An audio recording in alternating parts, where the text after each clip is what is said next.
सबसे पहले मैं मानवताधारी विचारधारा की एक उद्घोष करना चाहूंगा। मानवताधारी विचारधारा की जय हो। आज जयपुर की इस पावन धरा पर इंदिरा गांधी ऑडिटोरियम में राजस्थान सहित दिल्ली, हरियाणा, पंजाब, आसपास के प्रदेश से आप सब यहां पधारे हो और इस मानवतावादी जो विचारधारा का सम्मेलन है इसमें अपनी अग्रणी भूमिका निभा रहे हो। आपको बहुत बहुत धन्यवाद। पिछले काफी समय से वरिष्ठ अधिकारी आदरणीय किशन शाह जी द्वारा काफी समय से यह मानवताधारी विचारधारा का सम्मेलन चल रहा है।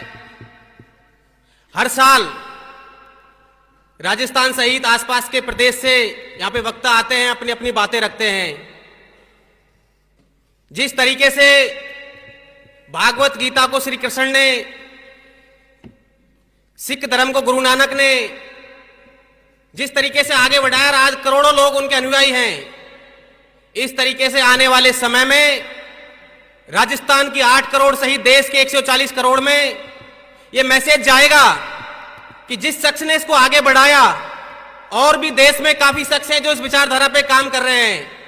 लेकिन मैं बहुत बहुत धन्यवाद देना चाहता हूं इस मंच के माध्यम से कि आने वाले समय में इतिहास लिखा जाएगा कि हमेशा कारवां एक इंसान आगे बढ़ाता है, उसमें लोग जुड़ते जाते रहते हैं। आपने देखा होगा अंधविश्वास किस कदर इस देश में हावी हो रहा है। मैं छोटा सा उदाहरण देना चाहूंगा आपके सामने। प्रत्येक वर्ष हजारों लोग सर्प और घोड़े के कारण मर जाते हैं खाने के, लेकिन वो आपको पता होगा कि राजस्थान में 2 ही प्रजातियां हैं, ब्लैक कोबरा और कॉमन करेत, जिसमें जहर पाया जाता है। घोड़े में कोई जहर नहीं पाया जाता है। लेकिन क्या होता है गांव में, जब माता बहनें खेतों पे काम करती हैं और आसपास में एक ऐसा माहौल बना होता है कि उनको अस्पताल में ना ले जाने के बजाय, जो गांव की भाषा में कहते हैं, वहां पे ले जाया जाता है और वो मृत हो जाते हैं। गांव में, पूरे जिले में मेरे द्वारा इस मामले को बहुत मजबूती से उठाया गया और मैंने मेरे जिले में सीएससीओ, जब पीएससीओ सबसे एंटी वेनम जो इसके वो वैक्सीन आती है, उसको पूरी सीएससी पीएससी पर उपलब्ध करवाया। और मैं दावे से कह सकता हूं कि इसी साल मेरे पास जब फोन आते हैं तो 5 से 10 लोगों की जान बची मेरे जिले के अंदर। ऐसी अंधविश्वास से हमें बचना चाहिए। बहुत सी बातें हैं, आपको पता होगा कि भारत सुपर पावर तो बनना चाहता है, लेकिन सुपर पावर बनने के लिए हमें तकनीक विकसित करनी होगी, वैज्ञानिक दृष्टिकोण विकसित करना होगा। आज देश की सरकारें धर्म के नाम पे हजारों करोड़ों बांट रही है। आपने देखा होगा कुंभ आयोजित होने वाला है, 10,000 करोड़ रुपए का बजट है, लेकिन अभी राजस्थान में दौसा के अंदर एक बच्ची 150 फीट नीचे गहराई में चले गई, उसको निकालने के लिए 3 दिन लग गए। हम चंद्रमा पे पहुंचने की बात करते हैं, लेकिन जमीन के 150 फीट नहीं पहुंच सके 3 दिन के अंदर। वो बच्चा नीचे से निकला तो उसकी हमें लाश मिली। दूसरा काम कोटपुतली में हुआ, वही 150 फीट हम 10 दिन में पहुंच चुके।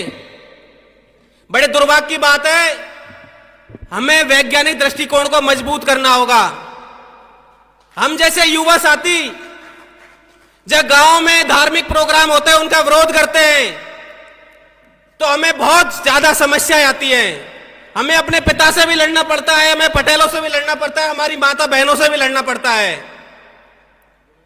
लेकिन अगर हम गांव में लाइब्रेरी की बात करें तो शायद ही 10 लोग हमारे साथ जुड़ते हैं, और भागवत के लिए हजारों लोग हमारे साथ जुड़ सकते हैं और भागवत में अपना योगदान भी देते हैं, पैसा भी देते हैं।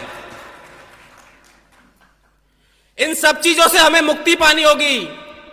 मैं बहुत धन्यवाद देना चाहता हूं सर को कि सर ने यह विचारधारा चालू करी। मैं सर को देखता रहता था, बहुत समय से देखता रहता, नोटिस करता रहता था। क्योंकि अच्छी चीजें हमेशा नोटिस करती रहनी चाहिए। नेगेटिविटी को तो हर कोई नोटिस करता ही रहता है। लेकिन जब मेरी मुलाकात दिल्ली में भारतीय निर्वाचन आयोग के ऑफिस में हुई, पहली बार मेरी मुलाकात हुई थी, सर का कोई सस्पेंशन के मामले में सर गए थे वहां पे भारतीय निर्वाचन आयोग दिल्ली में, और मैं सर से वहां मिला, बहुत कुछ बातें हुई हमारे बीच।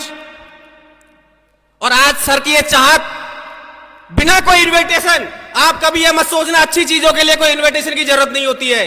अच्छी चीजों के लिए आप हमेशा बिना इन्विटेशन जाया करो।